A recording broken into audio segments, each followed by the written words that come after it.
Achei interessante que semana passada a Maria Valderez escreveu assim: Padre Fábio, eu gostaria de saber se há na Bíblia algum relato que diz que a família só é constituída de pai, esposa e filhos, e estes, quando se casam, transformam-se em parentes e deixam de fazer parte da família. Estou questionando isso porque um evangélico colocou essa posição e eu sou totalmente contra isso, pois tenho uma profunda admiração. Não, sou contra isso. Aí o restante ela fala aqui sobre mim. Obrigado. Minha filha, eu também nunca vi isso não. Você já? Que quando casa deixa de ser família e passa a ser parente? Parente é uma palavra que diz respeito, né? Que está diretamente ligado aos graus familiares, né? São os parentescos. O que é fato é que um casal, quando se casa, ele forma uma nova família. Ele deixa de fazer parte daquele núcleo e criou um outro, do qual eles agora são os gerentes, né? O pai e a mãe. Ao estabelecer, ao ver os filhos se casando, eles estão deixando de gerir a vida dos filhos da mesma forma como eles estavam acostumados. Vai mudar a maneira de ser pai e de ser mãe. Isso é muito saudável. Não precisa nem falar muito disso. Nós já conversamos várias vezes sobre esse assunto. Quando um casal, quando o pai, o marido, a mulher, eles saem de seus núcleos para formarem um outro núcleo, ali se estabelece um novo vínculo. Eu vou olhar, digamos, eu sou um homem casado agora, fiquei na casa da minha mãe até ontem. Então, a partir de hoje, eu assumo um novo jeito de ser filho da minha mãe. Não é que eu vou amar a minha mãe menos, não. É que eu começo a ter mais responsabilidades neste novo núcleo familiar que foi estabelecido. E é por isso que muitos casamentos ficam comprometidos no momento em que os cônjuges esquecem de que a partir de agora a vida terá que ser diferente, né? Muitos maridos e mulheres saem da casa dos pais, mas não permitem que o novo núcleo seja gerado. E já falamos disso aqui também, do tanto que não é benéfico para a vida do casal não ter um lar. Lar mesmo, gente, parede, sala onde eles ficam, cozinha, cozinhar a comida, de fazer a comida, de ter a sua estrutura familiar. Que às vezes os casamentos, eles acontecem, mas os filhos continuam, os cônjuges continuam vivendo como se fossem filhos do mesmo jeito que eram antes, né? Então esse não sair da casa dos pais pode ser um empecilho muito grande para a vida afetiva do casal. Porque tem muita interferência, né?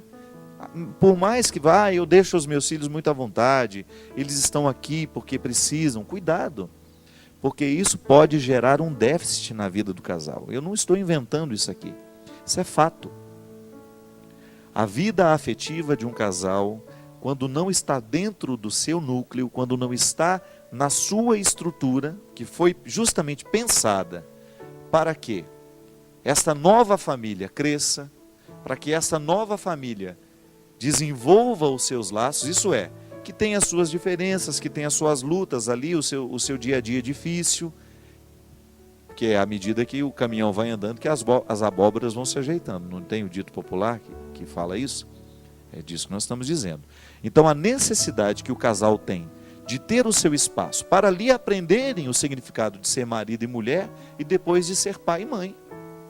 Por isso que é tão importante também na vida do casal, depois do casamento, ficar um tempo sem ter filhos.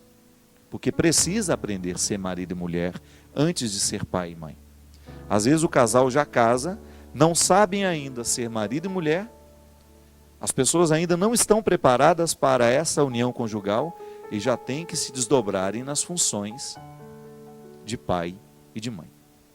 Então, é importante que, na vida do casal, sempre exista espaço para essa participação bonita na vida das famílias de onde vocês vieram, mas que vocês tenham, sobretudo, os vínculos para que este casamento aconteça de fato. Tem muito casamento que não acontece.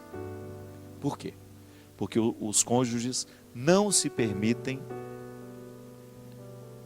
não estabelecem o vínculo que o casamento pede. Porque o casamento não é só o dia da igreja, né?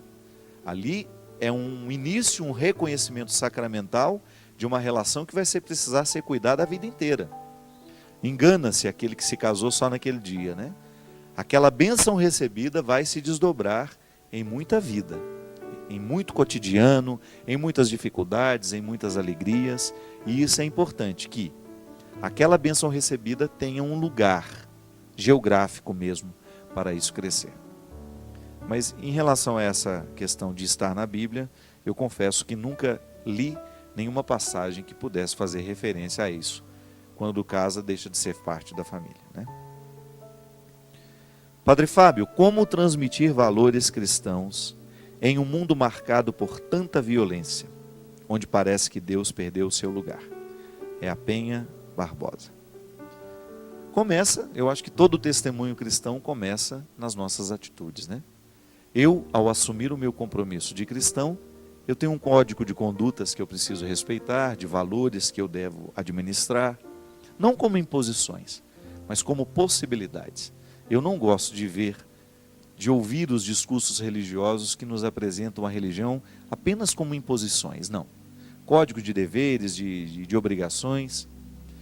Ao assumir o cristianismo, eu descubro que a palavra de Jesus e os seus ensinamentos libertam o meu coração, para que eu tenha condições de ser cada vez mais um ser humano melhor. É isso que vai salvar o mundo, né? É isso que pode salvar o mundo o tempo todo dessa violência, dessa falta muitas vezes de sentido para a vida. Às vezes eu fico impressionado de ver como falta sentido para a vida. E o que é o sentido da vida, minha gente? É aquilo que dá amarra, né? Que dá liga. É aquilo que faz a gente todos os dias ter vontade de levantar, de viver, porque um sentido está costurando a gente por dentro. E o sentido da vida, na vida do cristão, é um sentido diretamente ligado a Jesus. Eu aprendo com Ele o tempo todo. Eu vivo com Ele a minha experiência de ser quem eu sou, de me equilibrar, né? Para eu não ser tão desarmonioso onde eu vou. A violência nasce justamente no momento em que as desarmonias humanas prevalecem. Tem visto como a gente tem sido intolerante, né? Como é difícil nos dias de hoje. Essa semana eu estava vendo a Carla Fioravante, né? Uma grande amiga minha, cantora dos Cantores de Deus. Ela estava reclamando lá, não sei o que ela viu, o que ela viveu, que ela estava falando da indelicadeza das pessoas. Ela estava dizendo justamente isso. Vou no metrô, vou no ônibus e encontro o tempo todo pessoas muito indelicadas, né? Será que a gente esqueceu as boas regras da educação? Eu ousaria dizer que isso é desarmonia. Que infelizmente nós não temos muitas vezes a oportunidade de equilibrar o que a gente é. E aí a gente vai para o encontro com o outro totalmente desequilibrado. Esse encontro não pode ser saudável mesmo. Às vezes nós falamos demais, às vezes nós nos conflituamos demais, às vezes nós não nos damos as oportunidades do crescimento, do equilíbrio. E isso gera violência. Porque a violência que nós estamos falando aqui, essa que faz com que o mundo seja, parecer, que nos faça olhar para ele como se ele fosse um território baldio, onde Deus não pode morar mais, que parece que nós, com as nossas atitudes, expulsamos Deus do mundo, né? Mas como é que Deus vai ser expulso do mundo? Quando eu o expulso da minha vida, quando você o expulsa da sua vida. Deus é o convite à harmonia constante. Então, no momento em que eu não me equilibro, no momento em que eu estou desestabilizado, de alguma maneira eu estou expulsando Deus das minhas atitudes. E é interessante porque quando nós temos essa desarmonia humana, que esse despreparo para viver, às vezes eu chego à conclusão de que o que nos falta é preparo para a vida. Que a gente aprende com o pai, com a mãe, na escola, com as pessoas que têm boas influências para nós, em nós, sobre nós. Você vai observando o outro, o jeito como ele vive, você vai assimilando bons exemplos. Lá no seu trabalho, então você de repente tem a oportunidade de conhecer alguém que faz a diferença no mundo, você começa a admirar, você quer ser como ele. Isso vai dando para nós esse sustento, este preparo, para que depois, no momento que a vida for difícil para mim, eu tenha um mínimo de equilíbrio para viver essas dificuldades. Às vezes a gente se desequilibra por muito pouco. Já observou isso? Às vezes você se desequilibra muito pouco, por muito pouco. Uma dificuldade que você enfrenta e parece que tudo perdeu o sentido, parece que nada mais vai para frente. Isso é um perigo muito grande. Despreparo.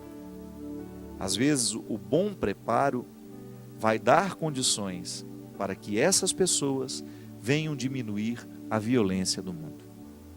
E aí eu falo de todo tipo de violência, que é essa violência física, de alguém que vai e agride o outro que retira a vida, mas também essas violências veladas, que são as violências comportamentais, quando você começa a objetificar uma pessoa, quando você não tem o mínimo respeito por ela, quando você explora o trabalho do outro, quando você mente para o outro, quando você o engana, quando você trai, quando você é infiel, tudo isso é violência. E ouso dizer que a violência do corpo, essa dói na hora que acontece. Agora, a violência da alma, essa às vezes dura a vida inteira. Porque existem pessoas que são violentadas todos os dias, do ponto de vista afetivo, com as palavras, não é? Como uma palavra pode agredir a gente, meu Deus? Como uma palavra pode nos ferir? Fere tanto que às vezes aquilo vira uma infecção afetiva, né?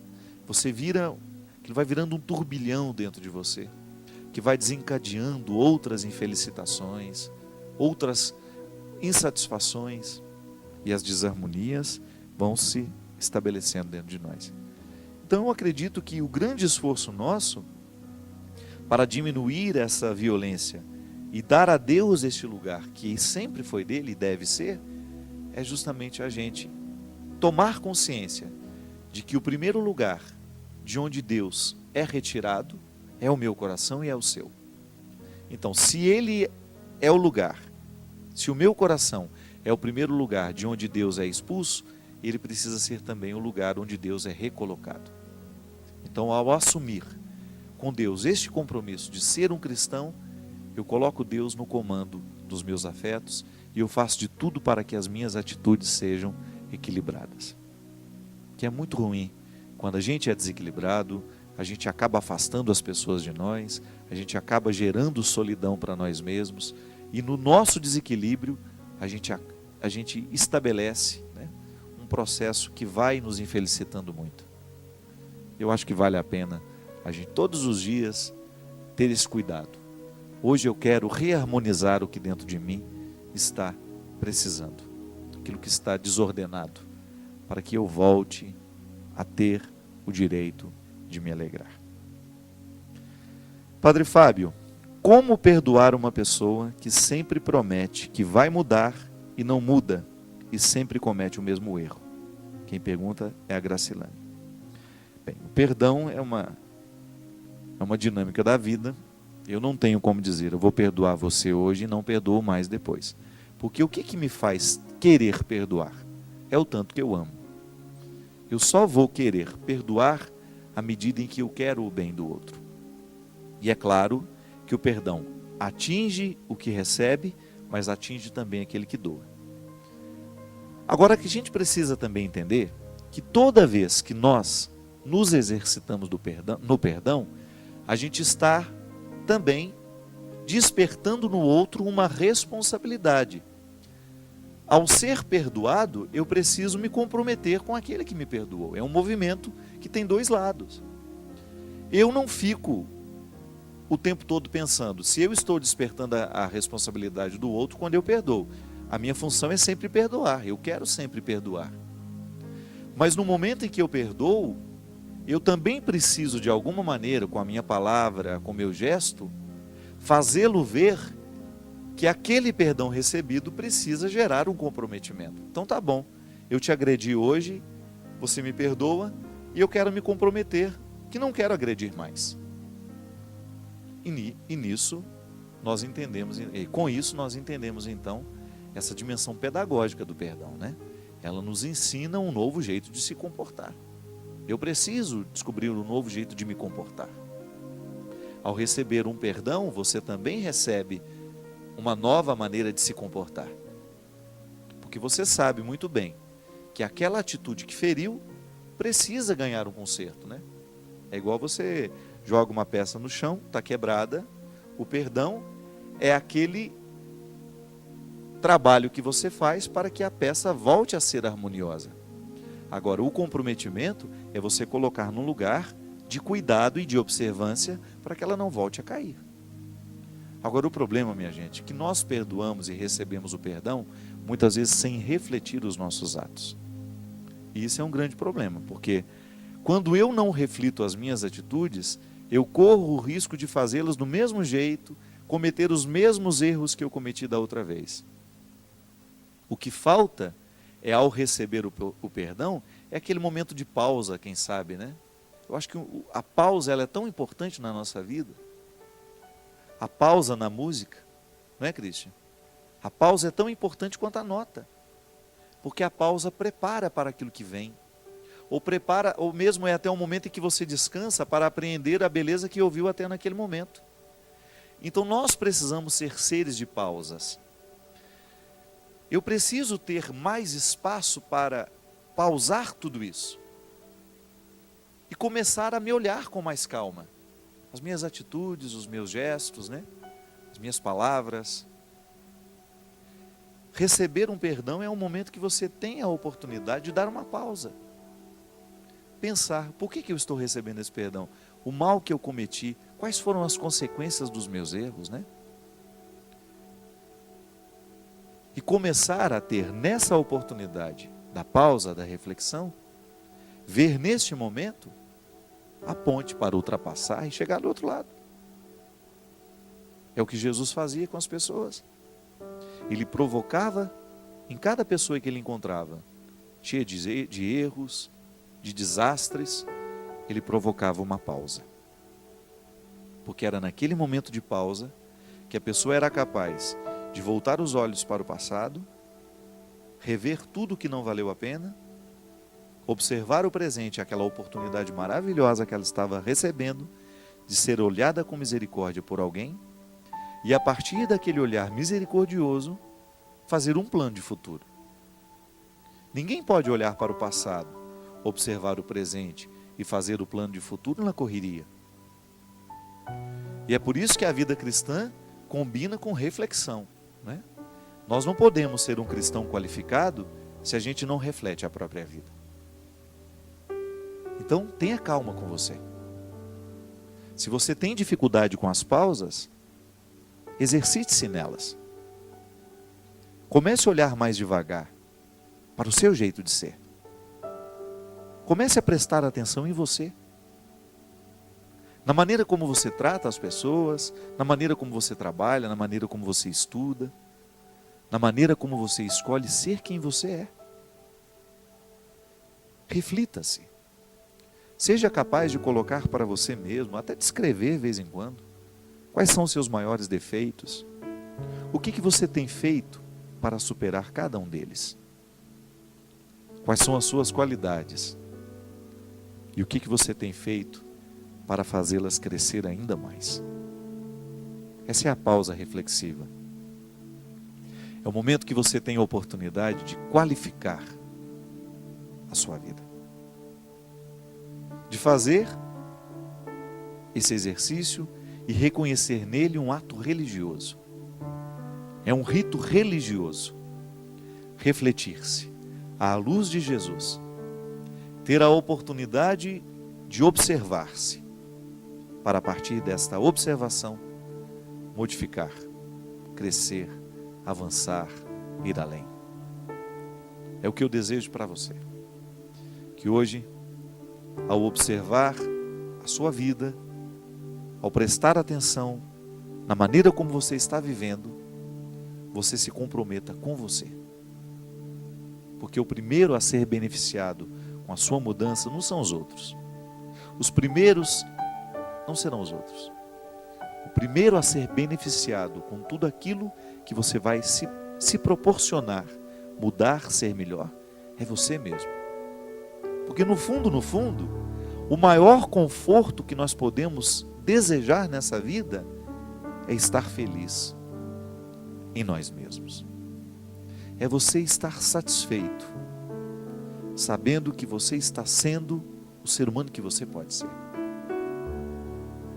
E ninguém pode chegar neste lugar, ninguém pode alcançar essa condição sem se refletir. Por isso hoje eu desejo que o olhar de Jesus, ao olhar nos seus olhos, ele possa provocar em você silêncio. Que ele possa provocar em você este desejo de olhar para você mesmo, sem os seus excessos, viu? Sem as suas mentiras. Às vezes você precisa das suas mentiras para que o outro te olhe melhor. Deus não precisa disso. Jogue fora todas as mentiras que você conta para você mesmo. Todas aquelas explicações que você se dá. Você não precisa delas neste momento. O Deus que te olha, o Deus que te encontra, dispensa toda e qualquer mentira que você tenha contado para você mesmo. É você e sua verdade. É neste território que Deus quer agir. Por pior que seja a sua indigência, por pior que sejam os seus erros, por pior que seja o seu passado, a sua história, nada disso vale agora. Sabe por quê? Porque Deus nos enxerga com olhos de futuro. Ao me encontrar, nessa noite de hoje, ao lhe encontrar, Deus só enxerga o futuro. Não é maravilhoso isso?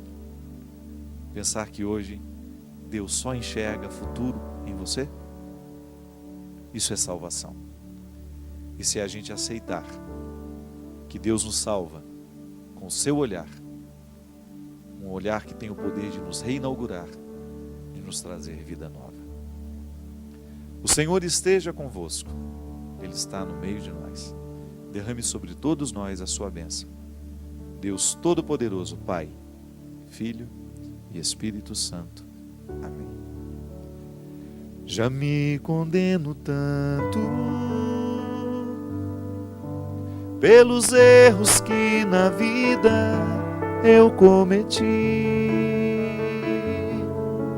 pelas vezes que eu não soube decidir, e assim o meu coração gritava, desespero de quem ama. Coração, tu que estás dentro em meu peito,